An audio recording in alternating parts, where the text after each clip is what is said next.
Alors, on va voir peu à peu le goulet d'étranglement. Je parlais donc de bouquins de Carol Quickly qui raconte cette puissance anglo-saxonne, anglo-américaine, de ses liens avec les Rothschild, avec le monde juif. Et là, on commence à comprendre, à percevoir qu'il y a des communions de pensée et tournes d'esprit communes. Et la bascule, elle va se faire au XVIIe siècle. Pourquoi? Parce que je vous ai parlé de la Jérusalem hollandaise, avec les Maranes, qui vraiment avaient fait des Pays-Bas la puissance, enfin Wall Street et la City réunis, Amsterdam. Oliver Cromwell, il a un idéal. Il voit cette puissance financière aux Pays-Bas et il veut procéder à une bascule. Il veut qu'il y ait une forme de détournement du flux financier d'Amsterdam vers la City et faire de Londres la capitale mondiale de la finance. Bon. Et il y a un événement qui va se produire et qui va être la bascule. Je vous ai parlé des Maranes. Eh bien, l'influence des Maranes dans la vie politique hollandaise et anglaise va se manifester de la manière la plus, j'allais dire, grandiose possible. Et là, je me réfère toujours au bouquin de Cécile Roth, Histoire des Maranes. Vous avez un marane, un navigateur marane qui s'appelait Antonio de Montesinos, de son vrai nom, Aaron Lévy, qui revient d'un long voyage en 1642, le long des côtes de l'Amérique du Sud, de l'équateur, au niveau de l'équateur. Il revient aux Pays-Bas et il balance une information, une véritable bombe pour l'époque. Il proclame et jure solennellement qu'il a trouvé au niveau de l'équateur actuel 2 tribus perdues d'Israël, tribus de Lévi et de Ruben. Ça fait un boom, car à l'époque, on pensait que la population juive c'était l'Europe, ce qu'on appelle Israël aujourd'hui, enfin la Palestine, et la péninsule arabique, mais le Nouveau Monde, l'Amérique du Sud, impossible. Eh bien, lui, il jure solennellement. Prétendu tribu juive. Bon, plus c'est lourd, ça passe. Mais enfin, cette chose-là est reconnue et acceptée par le grand rabbin de l'époque, hollandais, le rabbin Menasseh Ben Israël, qui est littéralement bouleversé par cette information, car il croit à cette révélation, si je puis dire, les guillemets là, donc d'une présence de tribus juives, Ruben et Lévi en Amérique du Sud, prétendue. Et il est tellement retourné par cette histoire qu'en 1650, il écrit un ouvrage philosophique intitulé L'espoir d'Israël. Et alors là, je demande vraiment aux auditeurs de bien écouter parce qu'ils vont avoir l'explication de la situation actuelle, comment elle est née. Cette alliance entre le monde juif avec sa finance et le monde anglo-saxon, avec l'aspect messianique, c'est pourquoi j'étais obligé d'évoquer tous ces sujets qui ont nourri le monde juif et le monde anglais. Donc, dans son ouvrage philosophique de l'espoir d'Israël de 1650, le rabbin Menasseh Ben Israël dit ceci. Nous avons des populations juives dispersées en Europe, l'ancien monde. Nous venons d'apprendre qu'il y a des populations juives, prétendues juives en fait, mais à l'époque ils le croyaient, que des populations juives existent en Amérique du Sud, les tribus de Lévi et de Ruben. Or, ajoute le rabbin Menasseh Ben Israël, le prophète Daniel a dit que la délivrance messianique se fera quand tous les juifs seront répartis et répandus sur la planète entière. Donc ce rabbin Menasseh Ben Israël dit, fantastique, ça y est, sa délivrance messianique, elle va se faire puisqu'il y a des juifs dans l'Ancien Monde, il y a des juifs dans le Nouveau Monde, et il s'arrête à, sauf un endroit. Il n'y a pas de juifs en Angleterre. Et rappelez-vous ce que j'ai dit au début, les Juifs ont été expulsés d'Angleterre avec Édouard Ier en 1290. Et que donc, qu'est-ce qu'il dit, ce rabbin Menasseh Ben Israël? Pour parfaire ces affirmations bibliques, prophète Daniel, mais vous avez aussi le Deutéronome qui en dit 28, 64, je crois, enfin peu importe. Vous avez donc ce rabbin Menasseh Ben Israël qui dit, pour parfaire ces affirmations bibliques et permettre l'émancipation du peuple juif, pour qu'il y ait vraiment un peuplement juif partout dans le monde, il manque plus que l'Angleterre, il faut un peuplement juif en Angleterre, donc il faut que les mesures d'expulsion de 1290 soient abrogées. Et pour cela, le rabbin Menasseh Ben Israël va s'adresser à Cromwell. Cromwell aurait été un catholique convaincu, eh ben, il aurait envoyé sur les roses le rabbin. Mais compte tenu qu'il était protestant, puritain, adepte de l'Ancien Testament, comme les Juifs, il y avait donc une communion de pensée. Il faut toujours avoir à l'esprit que la mentalité et les référents religieux et philosophiques ont un impact matériel. Et parce que Cromwell avait le même idéal religieux que les Juifs, il y avait une compréhension. Et il va y avoir des tractations entre les représentants juifs côté hollandais avec Ménasseh ben Israël et le Cromwell et ses bras droits pour favoriser le retour des Juifs en Angleterre, chose qui va être acquise en 1656, puisqu'il va avoir l'accord, le feu vert donné par Cromwell pour faire revenir les populations juives. Alors, je vais citer simplement la phrase de Cecil Rhodes. Je cite Cecil Rhodes, « Cromwell préféra la solution officieuse de la connivence, sans avoir à faire de déclaration officielle. Il permettait ainsi aux personnes qui se trouvaient déjà dans le pays, ou à ceux qui voulaient le suivre d'y rester sans être inquiétés. » Et Cecil Rhodes précise qu'en 1673, la liberté de culte pour les Juifs est reconnue, et, chose très intéressante, la fameuse dynastie de Guillaume d'Orange qui s'installe en Angleterre en 1788, va avoir le soutien de riches juifs portugais. Et c'est ce que raconte Cecil Rhodes. Il dit en particulier ceci. Antonio Isaac Lopez Suasso de la Haye reçut le titre de baron d'Avernas le Gras pour service rendu à Charles d'Espagne. Le dévouement de son fils, qui avança 2 millions de florins à la maison d'Orange, contribua largement au succès de Guillaume III dans son expédition anglaise en 1688, Histoire des Maranes, page 242. Donc c'est très intéressant de voir comme la finance juive de l'époque a soutenu l'installation définitive d'une monarchie protestante, d'inspiration judaïsante, en Angleterre. Et donc grâce à Cromwell, vous avez scellé d'une manière définitive une alliance judéo-anglo-protestante sur fond de messianisme juif. Et tout ce qui existe aujourd'hui n'est que la conséquence de tous ces travaux. Ça découle. Ouais. Voilà. Et de l'accouchement qui a eu lieu avec Cromwell et Ménasseh ben Israël. Donc c'est vraiment un élément capital à connaître. Car on connaît, grâce à ces travaux et à ce que je racontais dans l'avant-propos du bouquin de Quickley, les origines profondes qui expliquent ensuite la situation actuelle. Et en plus, on peut parler aussi d'un basculement de la finance.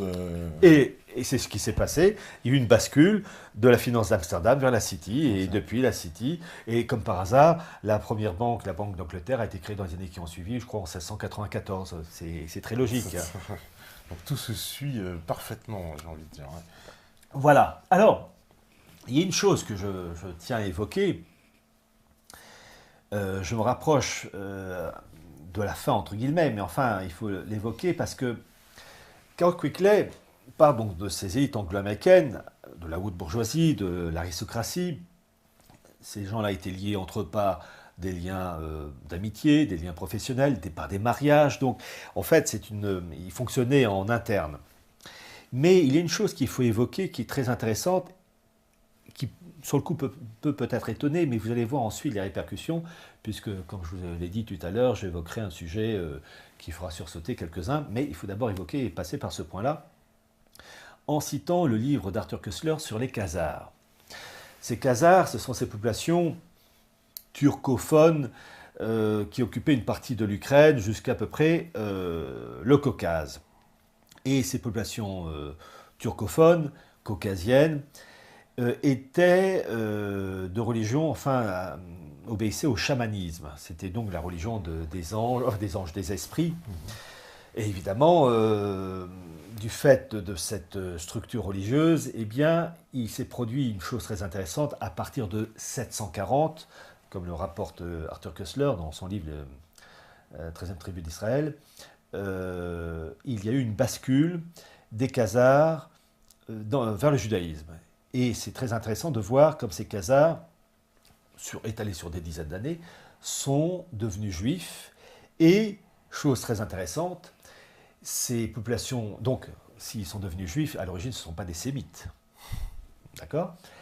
Et chose très intéressante, Arthur Koestler raconte que suite à l'invasion mongole qui va avoir lieu au 1300, enfin, au XIIIe siècle, je rappelle que l'invasion mongole est allée jusqu'en 200, enfin, en 242 à Leknitz, qui maintenant s'appelle Legnica en Pologne.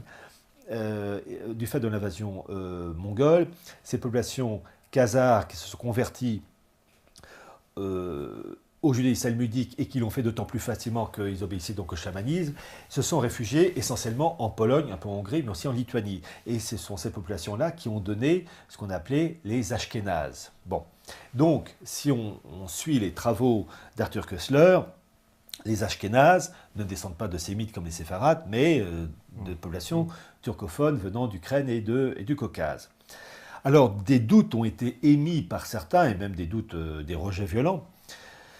Il y a eu des auteurs qui ont quand même soutenu et appuyé en grande partie le travaux d'Arthur Koestler. Je pense à un universitaire israélien qui s'appelle Shlomo Sand.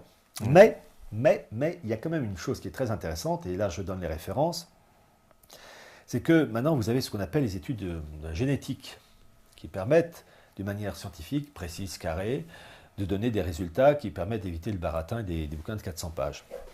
Et vous avez un généticien américain qui est d'origine juive qui s'appelle Eran Elhek. Alors Eran s'écrit E-R-A-N, Elhek, E-L-H-A-I-K. Et c'est un généticien de Baltimore qui a publié une étude qui est sortie dans la revue scientifique d'Oxford, revue du 17 janvier 2013, où il dit, en gros, je résume, et pour ceux qui seront curieux, ils iront voir, eh bien, il prouve par ses études génétiques qu'il n'y a pas d'origine sémitique chez les Ashkénazes, mais qu'ils sont d'origine caucasienne, turcophone, et que donc, alors ça c'est ce que disent certains, et que ça pourrait remettre en cause l'existence d'Israël, parce qu'à partir du moment où vous n'êtes pas sémite, Israël n'aurait pas le droit d'exister, puisque finalement, Israël, qui a été créé en 1948, existe parce que, au nom de la tradition du peuple juif qui a perduré au cours des siècles et des millénaires. Or, si ce peuple juif n'est pas d'origine sémitique comme c'est le cas avec les Ashkénazes, eh bien, dans ce cas-là, que vaut donc l'existence de l'État d'Israël? Donc, vous avez des polémiques. Je ne fais que reprendre les propos tenus par certaines personnes, mais ce généticien Eran Elhek a apporté des informations de première main. Alors, pourquoi je parle de ces Khazars devenus Ashkénazes et qui se sont établis essentiellement en Europe centrale? Eh bien parce que vous avez eu, et là il faut rebondir sur un autre point, des événements qui ont eu un impact très important pour donc les élites anglo-saxonnes. C'est que vous avez eu deux branches du judaïsme qu'on peut appeler des branches protestantes, une au XVIIe siècle et l'autre au XVIIIe. La première, c'est ce qu'on appelait Sabbatai Tzvi. Sabbatai Tzvi, c'est un juif, un rabbin de Smyrne qui s'est prétendu être le Messie. On est dans les années 1660 par là. Et en fait, il a été soutenu aussi énormément par son Pygmalion qui s'appelait Nathan de Gaza. Et il a soulevé, et Cécile Roth en parle entre autres dans son histoire, l'histoire des Maranes, il a soulevé un enthousiasme parce qu'il s'est présenté comme le Messie. Et il y a eu une terrible désillusion parmi les Juifs parce que Sabbatai Tzvi, lui et beaucoup de ses amis, se sont convertis en 1666 à l'islam. Et ça crée un choc dans les communautés juives d'Europe parce que beaucoup croyaient vraiment en l'arrivée du Messie en la personne de Sabbatai Tzvi. Et ces conversions musulmanes de ces Juifs, qu'on a appelé les Domnais, eh bien, ont été des conversions fausses, un peu comme les Maranes. On retrouve la même idée. Ouais. Et je vais donner, ou plutôt citer, les propos de Gershom Scholem, toujours dans son livre Le messianisme juif, essai sur la spiritualité du judaïsme, où il parle entre autres, après la conversion de Sabbatai Tzvi, de la conversion de nombreux juifs de Salonique. Je cite Gershom Scholem. En 1683, plusieurs centaines de familles se convertirent en masse à Salonique. Elles constituèrent la base de ce que les Turcs appelèrent Domnais, littéralement apostats. Les membres de cette secte sabbatéenne, donc Sabbatai Tzvi, sabbatéenne, se présentaient en public comme des musulmans, mais ils demeurèrent toute leur vie crypto-juifs, imitant ainsi Sabbatai Tzvi. Donc c'est très intéressant de voir que dans l'Empire ottoman, vous avez eu des élites musulmanes qui présentaient les apparences de la religion musulmane, du comportement musulman, mais qui en fait étaient des juifs restant fidèles à un certain idéal. Et c'est allé très loin, puisque Gershom Scholem, toujours dans le même ouvrage, cite les jeunes Turcs, le comité Union et Progrès, qui a pris le pouvoir dans l'Empire ottoman en 1913, et qui en fait était composé énormément de domnais. Et comme par hasard, ce comité Union et Progrès, les jeunes Turcs, était animé de l'idéal des principes de 89. Ce qui est logique, puisque, avec ce que j'ai raconté, ils n'allaient pas remettre à l'honneur les principes de la monarchie de Clovis. Bon. Et que dit Gershom Scholem sur les domnais et de leur rôle dans le monde ottoman, dans le monde turc? Je cite Gershom Scholem. Les domnais ont joué un rôle important dans les débuts du comité Union et Progrès, organisation du mouvement jeune turc qui eut son origine à Salonique. Salonique est vraiment une importance importante. La mère de Nicolas Sarkozy est d'origine salonique. Bon, donc tout le monde en a profité. Je continue la citation de Gershom Scholem. On a la preuve que David Bey, B-E-Y, un des 3 ministres du premier gouvernement jeune turc et chef important du parti jeune turc, était un domnay. Il faut mentionner ici que la plupart des familles domnay prenaient grand soin de maintenir leur tradition familiale et qu'elles avaient coutume de donner en secret à leurs enfants des prénoms et noms en hébreu et en judéo-espagnol, en plus de leurs prénoms et noms turcs officiels. Page 239 du livre de Gershom Scholem, Le messianisme juif. Donc c'est très intéressant de voir ça, parce que ces domnay qui avaient une présentation musulmane, et qui étaient donc au sein du gouvernement comité jeune turc, à partir de 1913, ce sont les mêmes qu'on retrouve en 1915. Au moment du génocide arménien. Et donc j'invite les Arméniens à s'intéresser au sujet et à voir les coulisses. Car après tout, je reprends ce que dit Gershom Scholem, le messianisme juif s'appuie sur les cataclysmes, les révolutions, les catastrophes, les douleurs de l'enfantement. Donc je demande simplement aux Arméniens de s'intéresser aux domnais, aux sabbatéens.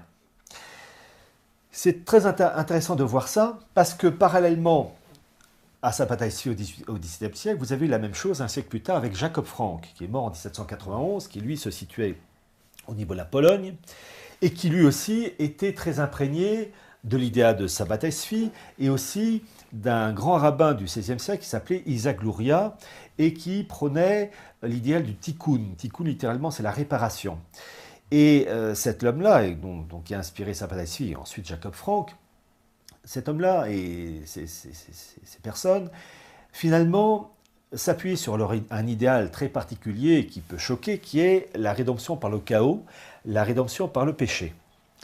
J'ai cité Gershom Scholem au sujet des catastrophes, des crises, etc., qui permettent de faire venir le Messie. Je ne fais que reprendre les propos. Et tous ces Sabbatai Tzvi et Jacob Frank, eux, vont aller encore plus loin. Ils partagent le même idéal de l'arrivée messianique, mais ils vont dire que finalement, ces catastrophes, ces crises en tout genre, on peut peut-être favoriser un retour du Messie plus rapidement en mettant de l'huile sur le feu. C'est-à-dire que, puisque le messianisme est en bout de course, qu'il passe par des catastrophes, eh bien, catastrophes en tout genre, eh bien, multiplions ces catastrophes. Rédemption par le péché, rédemption par le chaos. Et plus on fait le mal, plus on accélère l'arrivée du bien, je mets du bien avec des guillemets. Et je vais citer les propos tenus par Jacob Frank, propos qui viennent du livre de Charles Novak, qui a fait une étude très intéressante sur ce personnage. Et le titre derrière le bouquin, c'est Jacob Frank, le faux Messie. Je cite Jacob Frank, propos présentés dans le bouquin Charles Novak, page 46. Jacob Frank dit ceci: « Elle, c'est entendu la religion, n'a pas été donnée aux sages et à l'homme instruit, mais à moi, un ignorant, car le sage élève son regard vers le ciel, où il n'y a rien à voir, donc le nihilisme, rien. Alors que je regarde vers la terre et vois ce que Dieu a fait, je suis venu abolir toutes les lois et les religions et apporter la vie au monde. Ne croyez pas que seuls les Juifs doivent être sauvés, à Dieu ne plaise. Tout le genre humain doit l'être. Pour monter bien haut, il faut d'abord descendre bien bas. » Et Charles Novak dit ceci, je cite Novak, en d'autres termes, il veut appliquer le fameux adage talmudique et kabbalistique, page 46. Je continue la citation de Jacob Frank. Donc pour monter bien haut, il faut d'abord descendre bien bas. Je ne suis pas venu pour élever. Je suis venu pour tout détruire et rabaisser toute chose jusqu'à que tout soit englouti si profond qu'il ne puisse descendre plus. La route de l'abîme est terrifiante et effrayante. Donc vous voyez la mentalité de ce personnage, parce que c'est épouvantable, en fait c'est la perversion, c'est du satanisme. Bon. Mais le problème, c'est que lui et ses adeptes, et Charles Novak dit qu'ils étaient entre 10 et 20 000, vont dans les années 1760 se convertir au catholicisme. On est en Pologne. Hein. Vont se convertir au catholicisme, mais c'est une fausse conversion. Fausse conversion, c'est-à-dire qu'ils présentent, comme pour les musulmans, enfin juifs d'Omney, qui présentaient une façade de musulmans, mais qui étaient de faux musulmans, ces gens-là vont présenter une fausse façade de catholicité. Et c'est très intéressant de savoir que cette conversion, fausse conversion, dans le cas de Jacob Frank, il va avoir comme parrain Auguste III de Pologne. Et Auguste III de Pologne était le grand-père maternel du roi Louis XVI et de ses frères Charles X et Louis XVIII. Et donc c'est très intéressant de comprendre une chose, c'est que la fille d'Auguste III de Pologne, Marie-Joseph de Saxe, a baigné dans cette atmosphère délétère. Et inconsciemment, elle n'a pas voulu, elle a sûrement transmis à ses enfants, et entre autres à Louis XVI, un comportement qui n'était plus celui du lieutenant du Christ. Parce que Louis XVI, et je crois que c'est Jacques Bainville qui disait que de Louis XVI, que c'était le premier démocrate chrétien, Louis XVI a un comportement qui ne correspond plus à l'idéal classique du roi de France, lieutenant du Christ. Dieu sait, j'aime Louis XVI, j'ai participé au bicentenaire de sa mort en 1993, parce que cet homme-là a eu une fin très digne, et que c'était un homme bon, et que j'ai beaucoup d'affection et même d'amour pour le roi Louis XVI, mais on peut regretter, et beaucoup regretter, son comportement d'un homme qui finalement a été contaminé par les idées du XVIIIe siècle, des Lumières, mais aussi par la cour de Versailles, et entre autres par sa mère, qui est issue d'une famille qui avait sympathisé avec les idées pourries d'un Jacob Frank. Vous savez, dis-moi qui tu fréquentes, je dirai qui tu es. Bon, eh ben, il y a eu des séquelles, et le comportement de Louis XVI peut s'expliquer, entre autres, il n'y a pas que ça, par les origines familiales qui n'étaient pas saines. Vous savez, autrefois on disait que tel jeune homme pouvait épouser telle jeune fille parce que cette jeune fille vient d'une bonne famille, parce qu'on connaissait les parents, on connaissait les grands-parents. Et ben, quand ce sont de bonnes idées, c'est excellent, mais quand ce sont de mauvaises idées, ça se transmet aussi, les mauvaises idées. Et il n'y a pas que l'aspect génétique. Bon. Et donc c'est très intéressant de voir ça, qu'il y a eu une contamination des idées de Franck. Alors, 10 à 20 000 personnes à se convertir qui ont été pour la plupart anoblies et qui ont occupé les postes clés très souvent. Alors Charles Novak cite des noms. Il cite par exemple Brzezinski, la famille Brzezinski. Alors, il faut être... avec celui qu'on connaît. Alors, il faut être honnête, et Charles Novak précise dans une note de bas de page, la note de bas de page 108 je crois, qu'il n'affirme pas catégoriquement que l'actuel Zbigniew Brzezinski, qui est officiellement citoyen américain et catholique, descend de ces franquistes. À titre personnel, je le crois, parce que pour être à ce point pourri, ça correspond tout à fait à l'idéal franquiste de perversion. Bon, mais par honnêteté, je restitue ce qu'a dit Charles Novak. Mais une chose très intéressante, c'est que Charles Novak parle d'une famille franquiste qui s'appelait les Brandeis. Alors là, je peux affirmer de manière nette, précise, carrée, que ce sont d'authentiques descendants de franquistes, parce que vous avez eu, parmi ces franquistes Brandeis au XVIIIe siècle, un descendant qui a immigré aux États-Unis et qui a eu un fils qui s'appelait Louis Brandeis, qui est devenu juge à la Cour suprême des États-Unis et qui a joué un très grand rôle durant la Première Guerre mondiale, le traité de Versailles plus particulièrement, avec le président Wilson et les Naïbrites, la maçonnerie juive américaine, les fils de l'Alliance, pour la protection des minorités en Europe, les minorités juives, en fait pour préparer l'émiettement des États, parce que ces choses-là se font de manière sur le long terme. Et Louis Brandes était un descendant de franquistes. Donc c'est très intéressant de voir euh, comment dire l'influence de ces gens à des postes haut placés. Très intéressant de voir que le chef de la communauté, enfin de la représentation au traité de Versailles pour la protection des minorités, qui travaillait donc avec Louis Brandes, s'appelait Léo Motzkin, et qu'il a continué son travail dans le cadre de la SDN, Société des Nations, jusqu'en 1933, et quand il est mort, il a été remplacé par un certain Naum Goldman, qui était un des agents qui a joué un très grand rôle dans la création du Congrès juif mondial. Donc on voit toutes les origines en faveur d'une gouvernance mondiale, mais qui passe aussi par l'émiettement des États. Car sous l'apparence de la protection de minorités, du droit à la différence, c'est en fait pour saper l'autorité des États et les concasser. Vous savez, c'est comme pour bien digérer, il faut bien mâcher. Bon, bah là c'est pareil, il faut concasser les États. Et ça passe par la protection de minorités, fausse protection de minorités, pour en fait affaiblir les États. Mais il y a un autre nom que Charles Novak cite, qui est un couple franquiste qui a un lieutenant général qui s'appelait Hans Maurice Hauke, marié à sa femme Sophie, qui était donc franquiste, descendant de juifs faussement convertis au catholicisme. Et là, je reprends le livre de Charles Novak, qui dit qu'il avait plusieurs enfants, dont une petite fille qui s'appelait Julia Hauke. Alors, justement, je préfère qu'on fasse une petite pause. Ah oui. Voilà, avant qu'on aborde justement le cas de Julia, parce que là, c'est particulièrement intéressant aussi. En liaison avec Carl Quickly, parce qu'on est en plein dedans. Voilà, et ben, on fait une petite pause. On revient juste après, et justement, on va expliquer le cas de cette dame très, très, très importante. Pour comprendre la suite. La régie, elle est prête, bien sûr. À vous, la régie.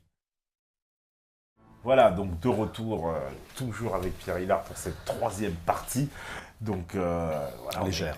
On a gardé le suspense parce que là, on en était quand même à un moment très, très, très, très important.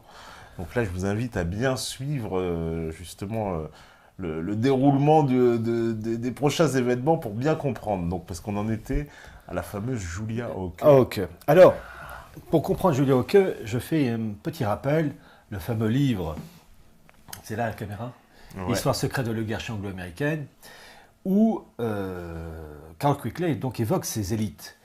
Mais il évoque certes les mariages, les travaux de ces gens-là, de ces élites, puisque c'est eux à l'origine, entre la création du CFR, du Chatham House, du marché transatlantique, enfin bref, tout ce qu'on voit aujourd'hui, c'était déjà dans les tubes.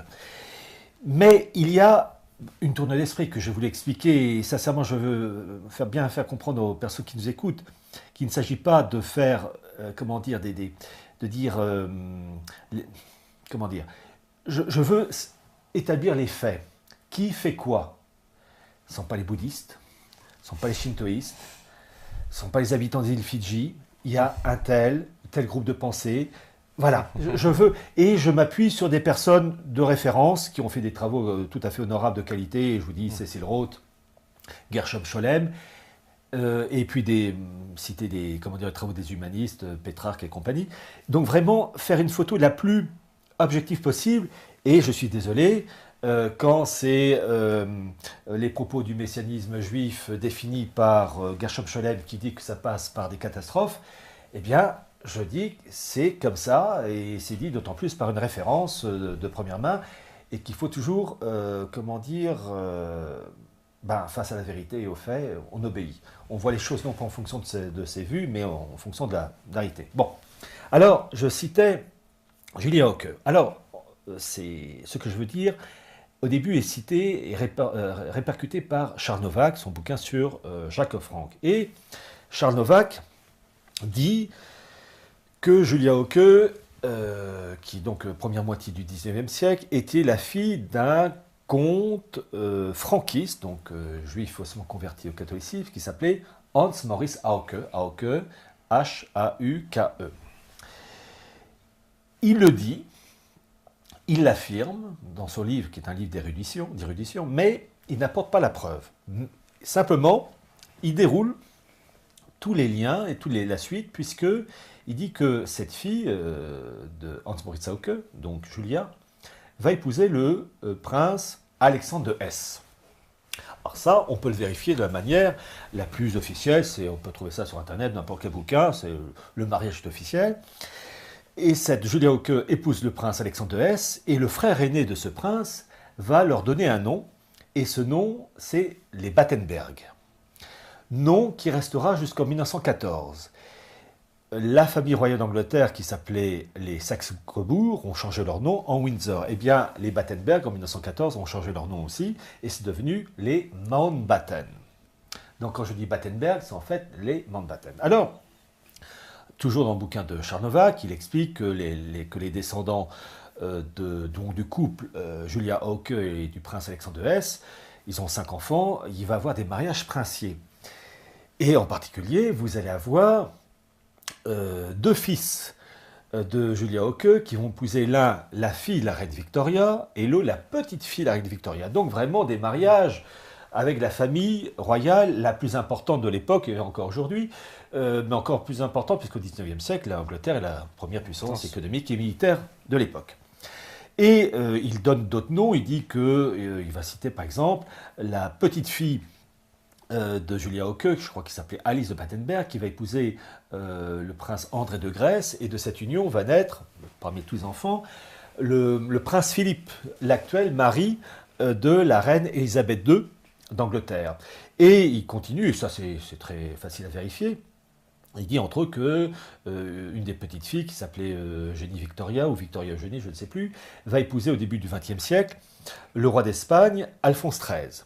Donc tous les descendants bourbons espagnols, avec le roi d'Espagne actuel, Felipe, sont les descendants de Battenberg, et entre autres, tous les bourbons espagnols, tous les bourbons tout court, d'Espagne, sont les descendants de franquistes, et je pense en l'occurrence à Louis XX, le prétendant de la couronne de France, qui descend biologiquement de Léon XIII, donc du mariage de Léon XIII, pardon.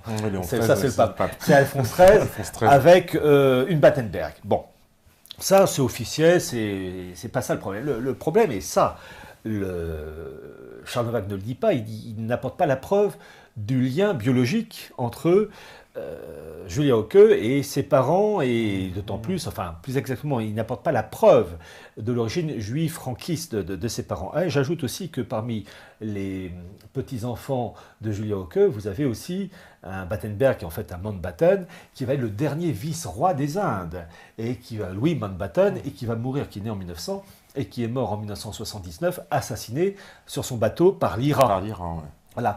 Et Carroll Quigley, dans son bouquin Histoire secrète de l'oligarchie anglo-américaine, évoque tous ces gens-là, et on trouve les Mountbatten, qui étaient très liés à cet idéal de gouvernance mondiale, avec des unions continentales devant former l'architecture. Donc il faut comprendre la situation actuelle, mais voir ce qu'ont fait ces gens-là, et leur mariage, et pas n'importe quel mariage, parce que le mariage du prince avec la bergère, ça, chez ces gens-là, ça n'existe pas. Et d'ailleurs, c'est très intéressant, parce qu'à un moment donné, Charles Novak, dans son livre sur Jacob Frank, parle de Louis de Mountbatten, qui va épouser une juive ashkénaze, et en fait, le père, Ernest Cassel, enfin c'est une demoiselle Cassel, mais la fille en question était la fille de Ernest Cassel, qui était un juif allemand ashkénaze, donc en fait khazar. Là on commence à rentrer peu à peu. Ça veut dire que les mariages de ces gens-là avec des ashkénazes, c'était en fait des khazars à l'origine. Bon. Et que Søren Cassel, qui était un juif anglais d'origine, donc juif allemande, ashkénaze, travaillait avec l'équipe décrite par Carroll Quigley au sein de la City, avec Cecil Rhodes, Alfred Milner. Donc on voit que ces monarchies britanniques, les membres de la monarchie britannique étaient très liés à ces élites anglo-américaines. Bien. Et la question qu'il faut se poser, mais donc Charles Novak dit que Julia Hauke était la fille du comte franquiste Hans Maurice Hauke. Alors il faut savoir que Hans Maurice Hauke était donc soldat, il était lieutenant général ou général, je ne sais plus, et il va sauver la vie du frère du tsar, je n'ai plus son nom en tête, qui était le gouverneur, le consul de la Pologne. À l'époque, on est dans 1830, la Pologne est une province russe. Il va sauver la vie du tsar en ramassant finalement les coups qui étaient portés sur le frère du tsar, et il va mourir de ses blessures, et la femme du comte Hauke va mourir peu de temps après.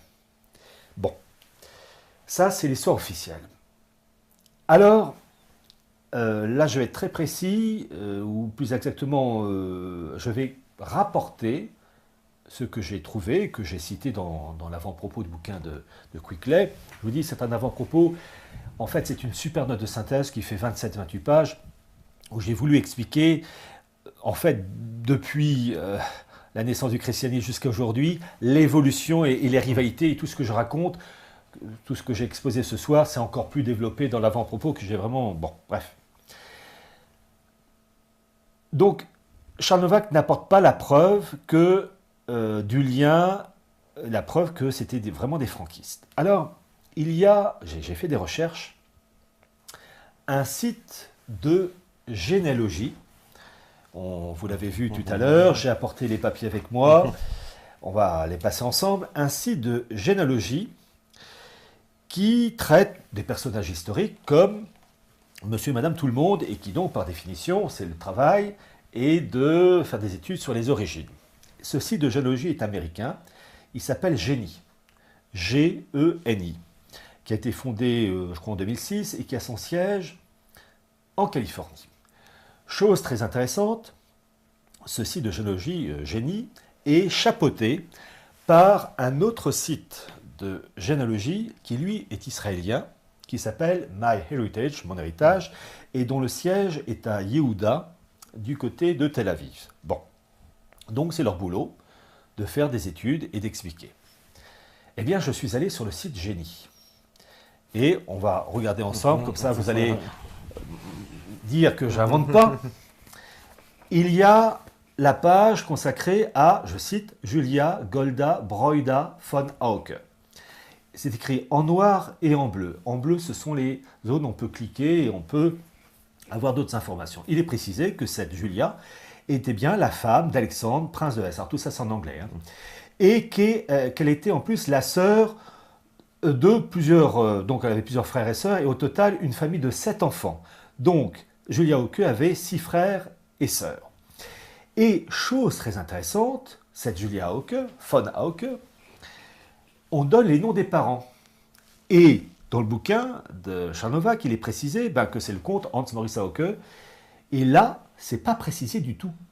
Il est dit en revanche que Julia von Hauke, son père s'appelait Gershon George Yehuda Brady, B-R-A-D-Y, Brody, B-R-O-D-Y, et que sa mère de Julia s'appelait Faiga Orodenker Brody. Alors, on va commencer par la mère. On clique sur Faiga et la page suivante précise qu'elle était bien la mère de 7 enfants. Et parmi les 7 enfants, il y a la fameuse Julia Golda Broda von Hauke, donc c'est toujours la même. Et qu'elle était bien mariée, cette Faiga, à Gershon George Yehuda Brody, donc c'est le même, le père de Julia. Et qu'elle était donc, Faiga Orodenker, la mère de Julia Hauke, la fille de Yoshke Auerbach et de Della Odile Auerbach. Alors on clique sur Della Odile Auerbach et on tombe sur mère de Faiga Orodenker, c'est la même, et qui a été donc cette Della Odile Auerbach, donc la grand-mère de Julia Hauke, qui était mariée à Yoshke Auerbach, d'accord. Et chose très intéressante, la grand-mère de Julia Hauke était la fille du rabbin Narman de Breslov. Et Narman de Breslov, c'est une branche du hassidisme, une branche du judaïsme, du hassidisme. Hassidisme qui est une branche spéciale du judaïsme. Voilà, qui concerne les orthodoxes, l'orthodoxie du judaïsme strict, façon Lubavitch. Bon. Voilà. Et chose très intéressante, donc, ça, quand on reprend, je reprends exactement, je fais que cite et je n'enlève rien, je rajoute rien. Ça veut dire que cette Della Odile Auerbach, fille du rabbin Narman de Breslov, du mouvement hassidique, ça veut dire que donc Julia Hauke était l'arrière-petite-fille du rabbin Narman de Breslov, mariée à une demoiselle Sachia. Or, il faut savoir, et je continue parce que c'est la suite, que Narman de Breslov était l'arrière-petit-fils du fondateur du hassidisme, Baal Shem Tov. Donc, je reprends toujours en fonction de ces papiers-là, j'espère qu'ils ne se sont pas trompés, génie, sinon ils font un travail de mauvaise qualité, mais sûrement pas. Et donc on reprend, toujours en fonction, en s'appuyant sur les travaux du groupe du site de généalogie Génie. Donc Julia Hauke est, par sa mère, Faiga, l'arrière-petite-fille du rabbin Narman de Breslov, qui lui-même est l'arrière-petit-fils du fondateur du hassidisme, le rabbin donc Baal Shem Tov, qui est mort au XVIIIe siècle, je n'ai plus la date. Bon. Donc, ça veut dire que les descendants de Julia Hauke descendent par la mère de Julia Hauke du fondateur du hassidisme, Baal Shem Tov. Puisque donc, je rappelle, Julia Hauke, arrière-petit-fils de Narman de Breslov, lui-même arrière-petit-fils de Baal Shem Tov. Donc les 5 enfants que Julia Hauke a eus avec son mari Alexandre de Hesse, tous ces enfants descendent par la mère du fondateur du hassidisme. Et ce sont ces personnes-là, les descendants, qui ont épousé soit la famille royale d'Angleterre, soit les Bourbons d'Espagne via la petite fille de Julia Hauke, Victoria Eugénie, en épousant Alphonse XIII. Et j'ai vu la mère de Julia Hauke, mais il y a le père, qui s'appelait donc Gershon George Yehuda Brady Brody. Et là, il est précisé qu'il était bien le mari de Faiga et qu'il était le père. Et là, toute une série de noms d'enfants, 7 enfants, dont Julia Golda Broda von Hauke. On donne les noms des parents de Gershon. Mais chose très intéressante, il y a 5 lignes consacrées à Gershon que je vais lire. Et en fait, les propos que je cite sont répercutés dans l'avant-propos du livre de l'histoire secrète de l'oligarchie anglo-américaine. Je cite Génie, je rapporte exactement, c'est en anglais, je traduis. Alors, je rappelle que donc Gershon était le fils de Moshe Moses et sa mère s'appelait Léa Golda. Je cite le passage en question. Au sujet de Gershon George Yehuda Brady Brody, il est dit qu'il est le fils du rabbin Moshe, qu'il prit le nom de George Alexandrovitch Brody, B-R-O-D-Y, et qu'il fut soldat dans l'armée du tsar. Il meurt de ses blessures suite à la guerre russo-perse de 1826. Il s'était marié avec la petite-fille du rabbin Narman de Breslov. Il s'était marié en 1818. Sa femme meurt environ 1 an après lui, laissant de nombreux enfants. Ben oui, il y en avait 7. Les 2 plus jeunes, Golda Julia et Aaron Alexander, furent adoptés par la famille Hauke, une famille catholique d'origine juive franquiste. Donc, en s'appuyant, je ne fais que reprendre exactement les propos de ces travaux, en reprenant ces dires, on a la preuve que Julia Hauke n'était pas la fille biologique du comte Hans Maurice Hauke, qui n'était que le père adoptif, et pareil pour la femme de Hans Maurice Hauke, la mère adoptive, et qu'en fait, elle était Julia Hauke, biologiquement la descendante de Faiga Orodenker et de Gershon George, et Faiga Orodenker, descendant donc du fondateur du hassidisme. Et donc c'est très intéressant de voir qu'il y a eu donc des mariages, parce que c'était voulu, parce qu'il faut une formation intellectuelle pour marquer les gens d'une certaine manière, qu'ils pensent d'une certaine manière, mais aussi des mariages qui permettent une sorte de baptême de sang, d'orienter vers un mode de pensée. Et donc c'est très intéressant de voir ces liens qui sont quand même très intéressants, puisque là j'ai cité Julia Golda, qui donc a été adoptée avec son frère Aaron par la famille Hauke, et au sujet du frère Alexandre Aaron Brody, là aussi il est précisé que les parents sont les mêmes, c'est les mêmes baratins, mais là il est précisé pour le frère de Julia, que donc sa mère, il est le dernier de la famille de 7 enfants, sa mère meurt peu de temps après sa naissance. Il fut adopté par la famille du général Hans Moritz, enfin John Moritz en anglais, mais Hans Moritz en allemand, Hauke. Quand il eut environ 3 ans, son père adoptif fut tué en tentant de sauver la vie du grand-duc Constantin de Russie. Et après cela, sa mère adoptive meurt peu de temps après, et il devient pupille du tsar. Parce que finalement, vu que son père adoptif Hans Maurice avait essayé de sauver, avait réussi même à sauver le frère du tsar. Le tsar, pour le remercier, a fait en sorte que les deux derniers soient finalement pupilles, je veux dire de la nation, enfin de la nation russe. Et il faut savoir d'ailleurs que Julia Hauke a été dame d'honneur de la tsarine Maria Alexandrovna. Voilà, donc cette jeune femme a été propulsée dans les plus hautes strates de la société russe et des rencontres, elle a rencontré son futur mari, le prince Alexandre de Hesse. Et il est précisé au sujet donc toujours du frère de Julia Hauke, que donc après avoir été pupille du tsar, il rejoint son grand-père Moshe, le rabbin en plus Moshe, pour devenir juif, rabbin donc juif, et qu'il était secrètement franquiste. Voilà. Donc c'est très intéressant de voir ces liens du sang qui concernent ces élites anglo-américaines et entre les élites monarchistes, royales, pardon, je devrais plus le dire royales, anglaises et espagnoles, parce que c'est une manière de faire un baptême de sang pour relier à une certaine philosophie, une vision du monde. Voilà. Donc, que dire d'autre pour clore et avant de répondre aux questions ?